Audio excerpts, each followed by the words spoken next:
When does silence become complicity? When do golf's guardians finally say enough is enough?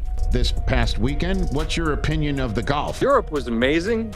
They're better at this than the United States, and they've demonstrated that for this entire century, if you will. The 2025 Ryder Cup at Bethpage Black didn't just produce a European victory, it forced golf's legends to break decades of dignified silence and confront an uncomfortable truth about what their sport has become. What they said in the aftermath reveals fractures deeper than any scorecard could measure. This isn't just about one chaotic weekend. It's about whether golf can preserve its soul while chasing relevance in a world that values spectacle over respect. And the voices speaking loudest aren't commentators or analysts. They're the men who built golf's reputation through quiet excellence, now watching that reputation crumble in real time. Before we get started, if you're a real golf lover, make sure to like this video, subscribe, and let us know in the comments who your favorite golfer is. Your support keeps us motivated to bring you even more amazing golf content. Bethpage Black didn't echo with respectful applause or traditional golf etiquette. It erupted with something far uglier, coordinated hostility masquerading as patriotic fervor. And Tom Watson, a man who spent his career embodying golf's dignified traditions, couldn't stay silent any longer.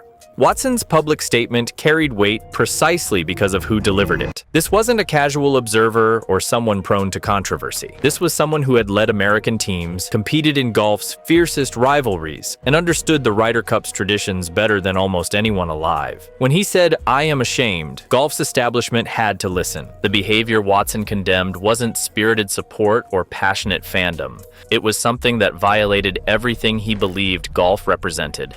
Heckling during backswings, vulgar chants echoing across fairways, a cup thrown near Rory McIlroy's family. These weren't isolated incidents or accidental breaches of etiquette. They represented a systematic erosion of standards that Watson and his generation had spent careers protecting. The PGA of America's response, direct apologies to McIlroy, his family, and several European players, represented something unprecedented in golf's typically careful institutional communication.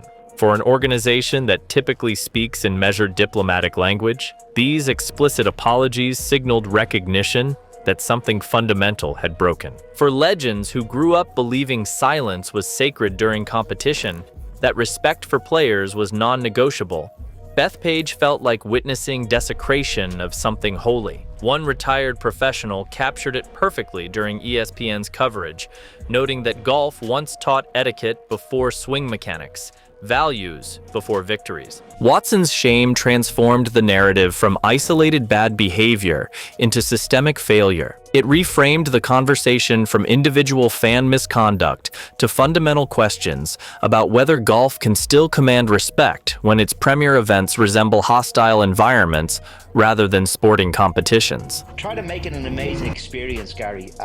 And you know, these guys have all the money in the world. They're making so much money, every one of them, that it's not about money anymore. And we felt we were really given a strategic gift by the American team pursuing, you know, the 200 grand stipend, because we were everything to counter that. We were everything the opposite. While American fans generated chaos and American players struggled under pressure, Europe executed with the precision of a surgical team. That contrast had a name and a face: Luke Donald, whose quiet leadership became the weekend's most powerful counter-narrative. Donald's second consecutive Ryder Cup victory, following his 2023 triumph, transformed his reputation from capable player to legendary captain. The old guard recognized immediately what he'd accomplished, not through dramatic gestures or motivational theatrics, but through methodical preparation and psychological sophistication. Paul McGinley, himself a brilliant Ryder Cup captain, praised Donald's ego-free environment. There were no manufactured dramas or artificial hierarchies, just disciplined pairings based on genuine compatibility and strategic thinking. It represented golf's answer to chaos, not louder voices or more passion, but deeper trust and better planning. Veteran commentators noted Donald's almost surgical composure under pressure. While American analysts obsessed over analytics and statistical pairings, European legends recognized something more fundamental at work. Donald understood that team golf requires different skills than individual competition. that chemistry matters more than credentials, that trust trumps talent when pressure mounts. To golf's elders, Donald's approach looked like preservation of golf's best traditions. Discipline over drama, substance over style, method over madness. His team weren't social media influencers wielding golf clubs. They were professionals executing a carefully developed strategy. McGinley's assessment captured it perfectly. Donald built a wall of trust, and America exhausted itself trying to break through it. In a weekend where fans forgot civility and American players lost composure, Donald's calm became its own form of rebellion. He didn't silence the hostile crowd.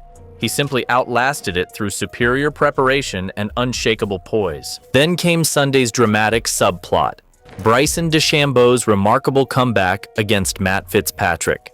Down 5 holes through 7, DeChambeau staged the kind of rally that reminds everyone why match play golf produces such compelling theater. The comeback didn't change the Cup's outcome. Europe's victory was already secure, but it changed the energy, the atmosphere, the narrative arc of Sunday's competition.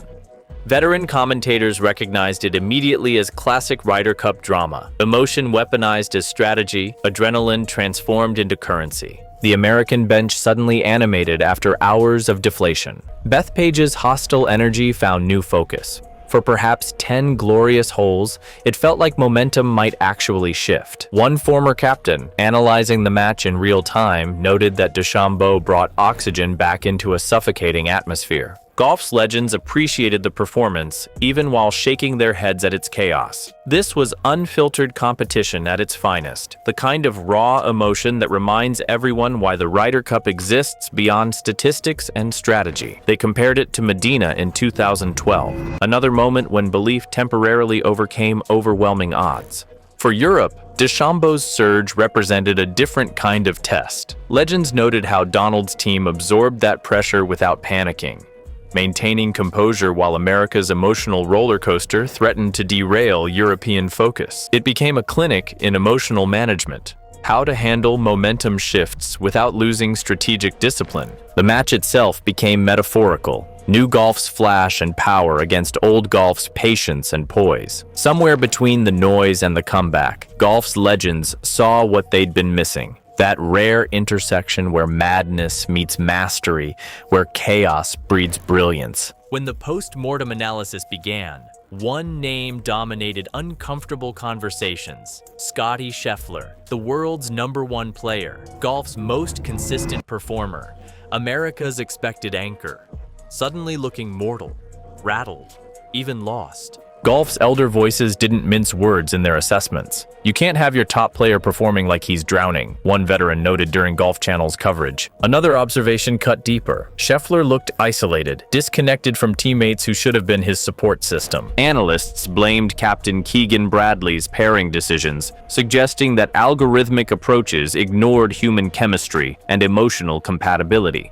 Meanwhile, Europe looked synchronized, like musicians who'd rehearsed together for months rather than strangers thrown together by statistical analysis. Legendary captains like Paul Azinger pointed out what should have been obvious. The Ryder Cup isn't about pure talent. It's about temperament under team pressure. Individual brilliance means nothing when chemistry fails and support systems collapse. Scheffler remained talented, remained technically sound, but appeared completely unmoored from the emotional support structure that team competition requires. The crowd's hostility compounded his struggles. What should have been home field advantage became an echo chamber of mounting frustration. To golf's veterans, the irony was devastating. The man who'd conquered individual majors undone by mismatched pairings and toxic atmosphere. One analyst captured it perfectly. They forgot that match play is about human connection, not mathematical optimization. Bethpage was supposed to crown American golf's finest moment. Instead, it exposed organizational failures and reminded legends that leadership transcends metrics. It requires understanding people, not just processing data. Perhaps the deepest concern from golf's guardians went beyond match results to fundamental questions about the sport's culture culture and standards. Many elders insisted Bethpage exposed dangerous cracks in how golf manages crowd control, player safety, and event protocols. They urged formal enforcement mechanisms, not just written policies lacking teeth. Jack Nicklaus and other senior voices recalled eras when respected players could silence unruly galleries through quiet authority alone. They warned that without institutional protections, the excesses witnessed at Bethpage would metastasize into normalized behavior. Some advocated for empowering match referees with real authority to eject or sanction problematic fans. Others pushed for comprehensive rules governing spectator behavior, clear boundaries about player and family protection, enforceable consequences for violations. The incident involving McIlroy's family struck many legends as intolerable, a crossing of boundaries that should have been sacrosanct. They urged structural safeguards ensuring that families aren't collateral damage in crowd fervor, that personal space receives protection regardless of competitive intensity. Additional concerns emerged about withdrawal protocols, player health management under media pressure, and how injuries get handled when crowd expectations clash with medical realities.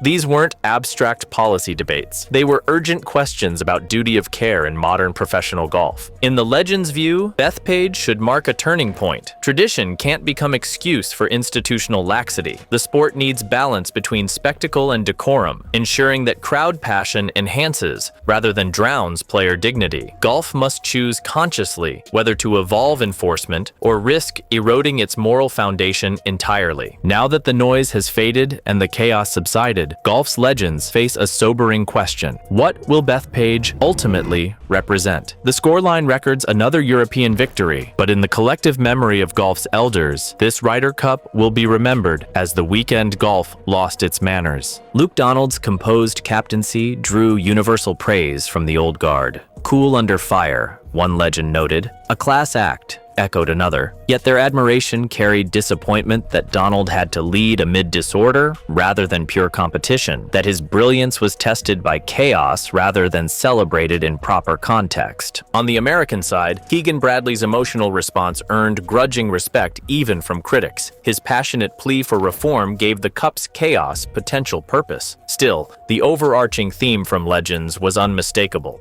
Bethpage must become a turning point, not a template. Watson's apology, Nicklaus's warning, and numerous other critiques sounded like reluctant custodians realizing golf's culture had evolved without their consent or input. This isn't about noise levels, Watson emphasized. It's about fundamental respect for competition and competitors. If the Ryder Cup learns from Bethpage, it might rediscover its essential spirit. If not, 2025 will stand as the year golf's most elegant rivalry traded civility for spectacle, dignity for drama. The legends have spoken, not to shame individual fans, but to remind golf what it's supposed to represent at its best. So there it stands, the cup that made the world cheer, flinch, and apologize in equal measure. From throne beverages to rulebook debates, Bethpage will echo through golf conversations for years. But as the legends keep emphasizing, passion was never the problem. Memory is the danger. Because if golf forgets its etiquette, forgets what separates it from other sports, forgets why respect matters more than noise, then no trophy will ever shine brightly enough to restore what was lost. The legends have delivered their verdict. Now golf must decide whether to listen before it's too late to recover what Bethpage almost destroyed.